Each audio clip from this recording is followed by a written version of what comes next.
Welcome back to The Scoop. Yet another episode. If you missed the previous one, I do not want you to miss the conversation. I would say take a pause, go back, watch on our platforms, and then come back and let's just listen to this conversation. Today we are discussing GBV and the things that are taking place in our society. We want to discuss how to do better, how to be better individuals. We want to even mention the three people. Are you a bystander? Are you a survivor?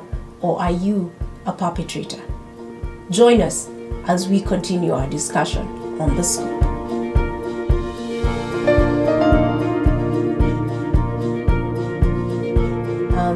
In terms of whether it was emotional, whether it was psychological, that it was building up to that point.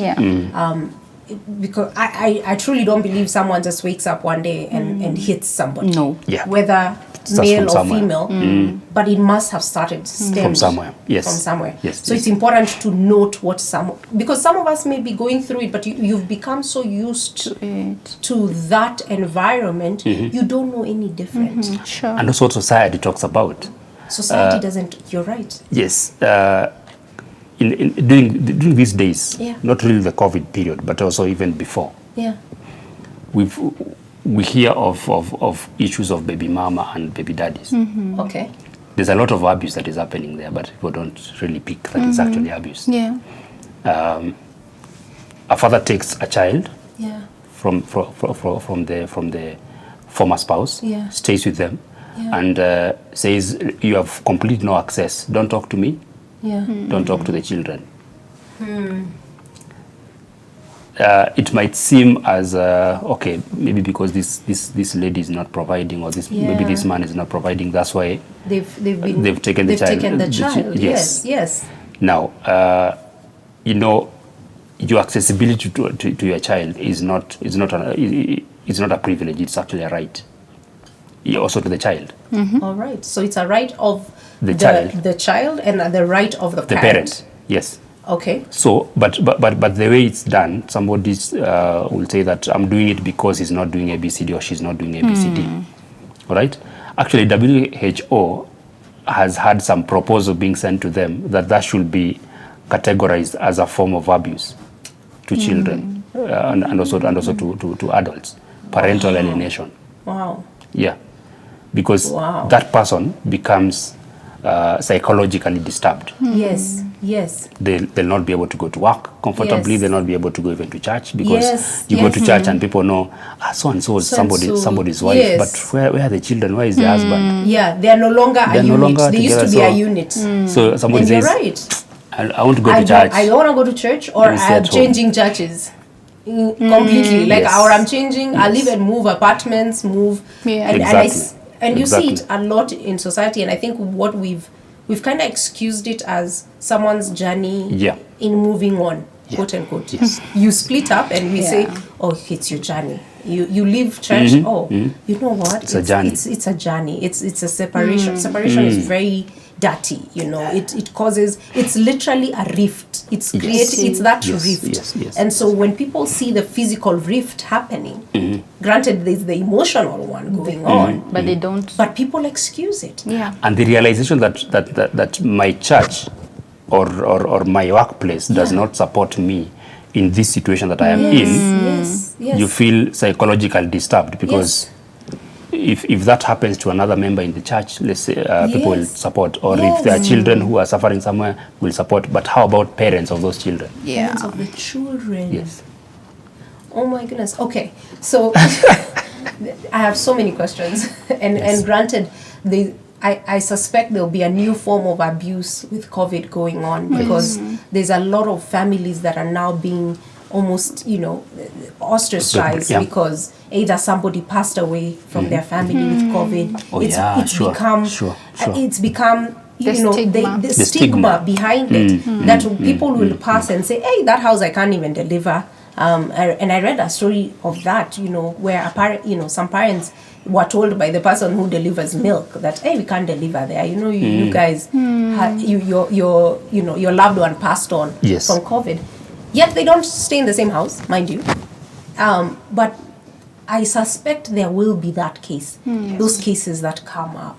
And in terms of just emotional and then the build-up of it. And you bring a good point that even in the home, in terms of spousal abuse, it's there. Yeah. It's happening. So we've talked about it happening in the home. Yes. Is it happening in the church? I know that's a tough question. It's a tough question. But, yes. But is it happening? Yes, it is happening. It is happening. Yes. There have been cases and incidents. Yes, it is happening, meted towards children and also towards adults. In the church? In the church. And this is not something that is happening just now. Yeah. But even in churches that have been there for quite a longer time. Quite a long time. The mainstream churches will still complain about people who have brought cases now that happened 40 years ago, and they have to pay millions and millions of shillings as compensation for the families. For the families. Yes. Okay. Now it's happening, but it's not spoken out. It's not spoken People about. don't speak about abuse in church. And it's a good point that that the scoop has come up with this agenda, because it is not an agenda that people speak out easily about, right? Matters of abuse within the church, they'll happen because maybe somebody feels like you are under me, so I'll have control over you. Sometimes even statements that are said, not even a statement is a form of gender-based violence.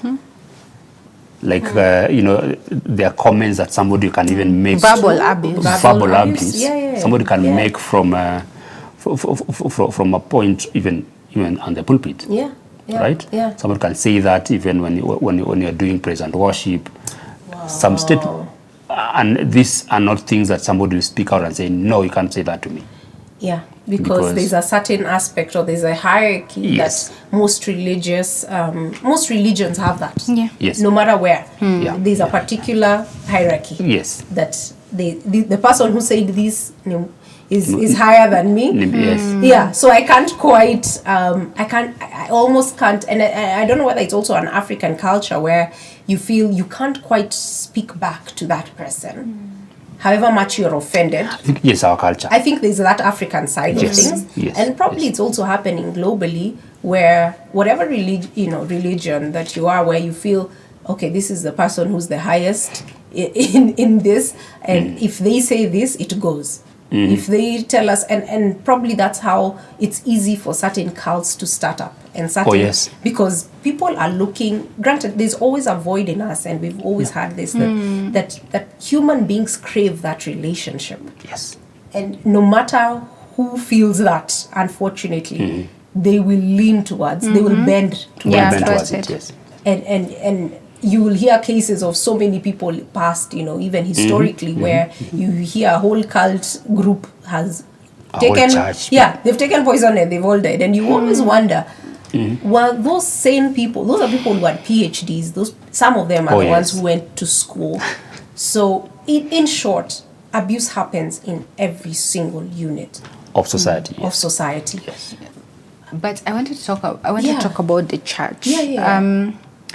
So, church is regarded as a safe environment. Yeah. Yes. Should be a safe environment. Should be a place where people run to. Yes, when something like this happens. Yeah, should be to seek solace and to seek, what is it called? Support and care. And care. Like the church is basically what? The body of Christ. Body of Christ. Yes. And what is the body of Christ? What does Christ represent? That's really the question. Yeah, Christ represents care. Yeah. And so when we take it upon ourselves to be a source of abuse as a church, while we are the church, which is the body of Christ, then we are contradicting ourselves. Completely. Because God is love. God is love. God is love. He is and we are doing the opposite. And then, another aspect of church is that church has everybody. church does not discriminate. Church doesn't. Church will have the victim stroke survivors. We like to call them survivors because after you have been able, you've survived it. Yeah, you've survived it. You become a survivor. Church has survivors. Church has the bystanders. Yes. Yeah. The bystanders are the people who see, who know that it's happening, but they don't do anything about it. Yes. They know this. Or even they do something about it, but they are the people who witness it. Those are the bystanders. So church has the the cheerleaders. So church has church has the survivors. It has the bystanders, and it has the perpetrators. Yes. We do not discriminate. We don't. So the church needs to. And we don't write a label when you you do not put a label. You do not. But we necessarily do not need to put a label. What we need to do is to be able to have that. Is it called a wholesome approach? A wholesome approach where even when you're doing church, you are able to address all three. And at the same time, you're able to impact all three to change in their own ways. And impact the heart, the victim one. Yes. And all three like feel safe. The survivor. Let them heal them. Let them know that they are cared for. Take care of the process of healing. Oh, wow. So that they feel that they are cared for. For the bystanders, teach them to knowledge, awareness. You know, so that they are not they don't become perpetrators, they don't become victims, that they are safe. Yes. For the perpetrators, it's called accountability.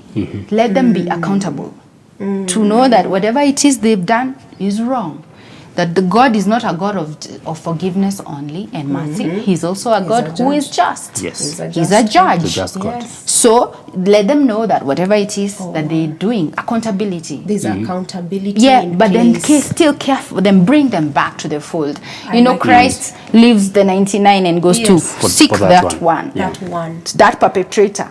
The Christ will go for that perpetrator. So as a church, we need to find a way of being inclusive. Yeah. Be wholesome. Be wholesome. Be able to and realize your different audiences. Yes. And then we'll be able to bring back that place of safety. Yes. To the society, because church traditionally has been regarded as a safe place. In fact, the most safe place. Yes. But of late, it is not a safe place anymore. But we can always bring it back. Christ is still on the throne. Hajashuka. Yeah. He's still on the throne. He's still on the throne. Yes. He is. That's so true. Yeah, so it's us. It's up to us. As the church. And so I think that's a very good challenge to anybody who is in ministry, who is either setting up or is currently in a church institution or in any ministry, that they ensure that, one, there's the awareness, conversation is happening. I like the definition of bystanders. It's rather sad, but the reality is that there are bystanders in our society. You're either one, you're either of the three. You're either of the three. Always either of the three. You're either the survivor, you're either a bystander, meaning you're witnessing it. You may do something about it, but hey, you're still a bystander. That kind of scares me in terms of that, because in my mind, bystander is someone waiting, doing nothing and waiting. And then the third one is the perpetrator. That there's a place that there's hope. But then whatever we do, and I think even as churches, that's a huge challenge, that sometimes we only focus, and not just the church, I think it's everywhere. We most times will focus on the survivor, and trying to educate the bystander not to be a survivor. But I don't think we ever look at it as a bystander can also be a perpetrator. Yes, and a victim also can be a perpetrator. Yes, there is also that aspect. Yes. And so most times we are pushing to, how do we get the person healed? How do we, how do we pray certain prayers, or how do we ensure that they follow through to certain steps? Man, there's a lot. Yes. There's a lot in terms of our conversation. And also, before we move out of the church, is another thing that church needs to know is that church needs to know that it is an institution, just like any other institution out there. And so the laws that govern GBV and protection against GBV, both to adults and children, still need to apply. To apply In the church. Yes. It should That's apply why even in the church needs to have protocols and procedures. Oh wow. And policies. Oh wow. Like a child protection policy. Yeah.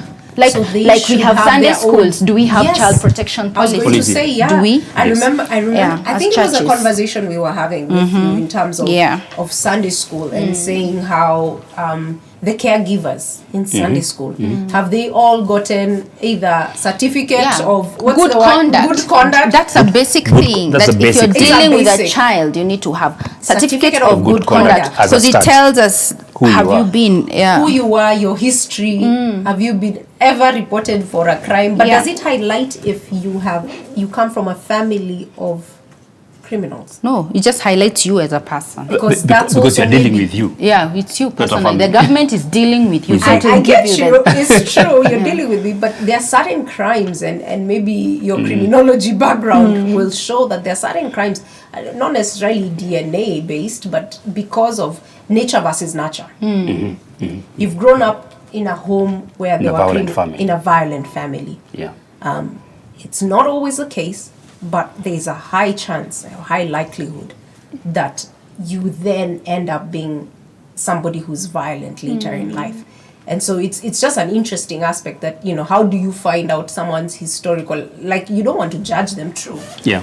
Granted, the church caters to everybody. Yeah. But it's just interesting in terms of that. We need to be careful, especially with people that we are. Okay. We are, as a church, we need to be careful with people that we are predisposing to our children when they come to church, especially. What are some of the effective ways that we can implement, me as an individual and as part of the community, Yeah. One thing is that as individuals, as Kenyans, Yes. one thing that we should identify is that it is very expensive to deal with a gender-based violence case. Okay. It is an expensive affair, not only to the family, but also now to the whole nation. Yes. What can I do as an individual? Create platforms Okay. where people can speak out. Okay. Self-care Okay. is one of the things that we've been saying, is not very important, or is for the elite, but actually self-care is very important. Let people be able to deal with their burnout issues. Let people be able to relax. Something else is about create awareness in any level of society that you're in, starting with the family, at your workplace, chiefs barazas. I know nowadays people don't attend chiefs barazas. Even don't know if they exist. Yes, I don't even know. They still exist. They still They exist. still exist. They still exist. Okay. Create awareness even people who are living in the same apartments, flats. Can people have a chat? Can people have a conversation? Around making sure it's a protective environment. Yes, because the caretaker could be an abuser. That's true. Or the caretaker could be a protector of these children. That's true. But we only say, this is just the guy who sits It's just there. the guy who's there. Or even the security person could be having a lot of information on how to protect children. But what we do is that we just say, we ignore you- some we label. people. Your work- We We label. label people. your work negate. It's the gate and that's it. That's it. But then we will still call them out if my child runs Yes. out of that gate. Yes. That's interesting. So have conversations, create Yes. the platforms. Okay. Let's also know what is available within our reach. Yeah. People can call the hotlines. So there are hotlines available. Yes, Okay. yes, yes. Okay. There are And are they specific to counties or are No. they across National. national? We have national ones. We have Okay. we actually have the Kenya Police hotline Okay. number Okay. that they launched in June, actually that last month. Oh wow. That people can call toll free. Okay. That is 0800-730-999. All right. 0800 then 730-999. Okay.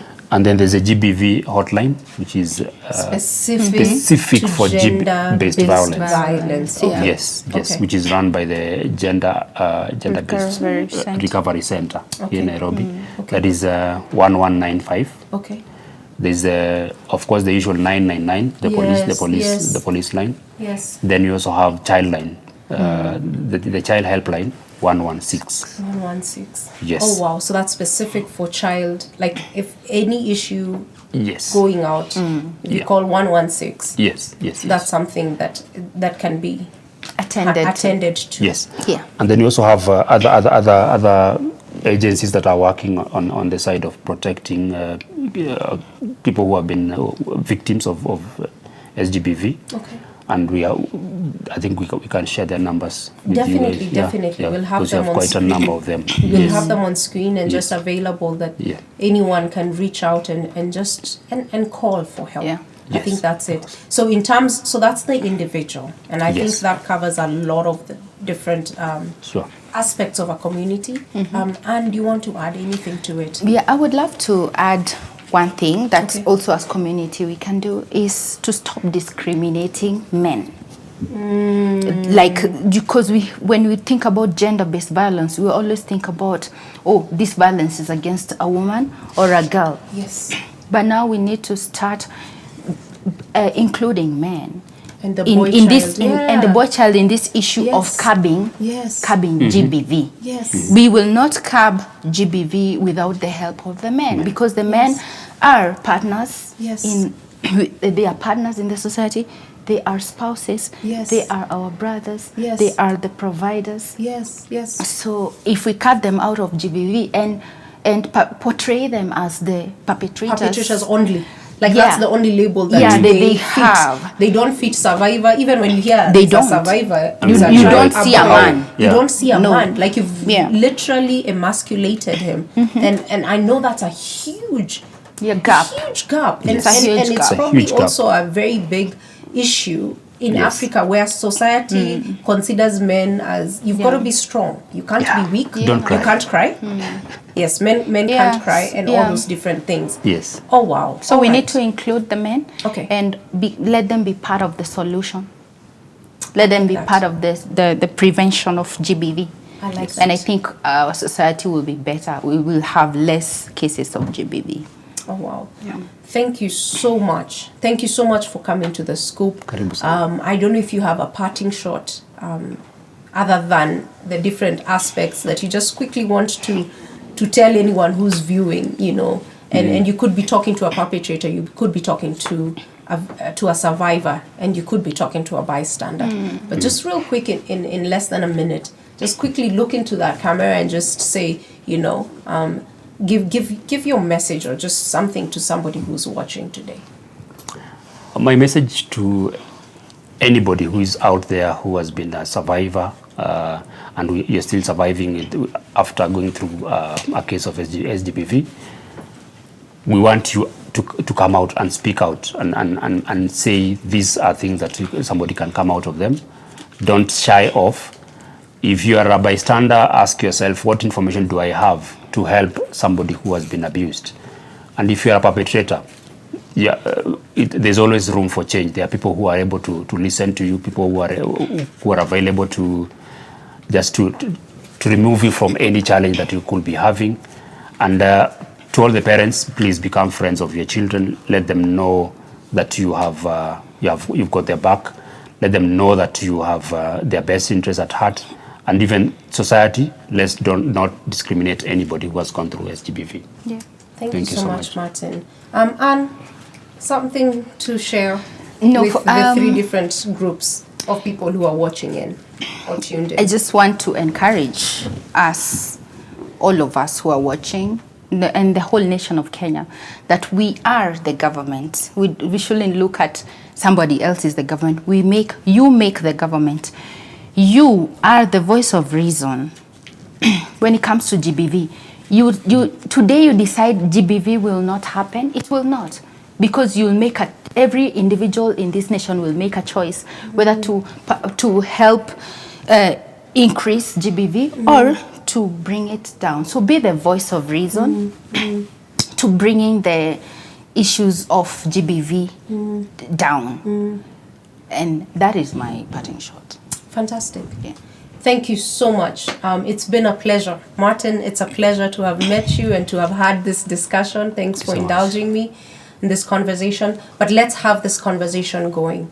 It's important. Let's. I'm glad that you're open and you're willing to have this conversation. We'll probably bring you back to have more conversations of what we can do with our children, with our loved ones, and even just how to deal in terms of different cases that come through.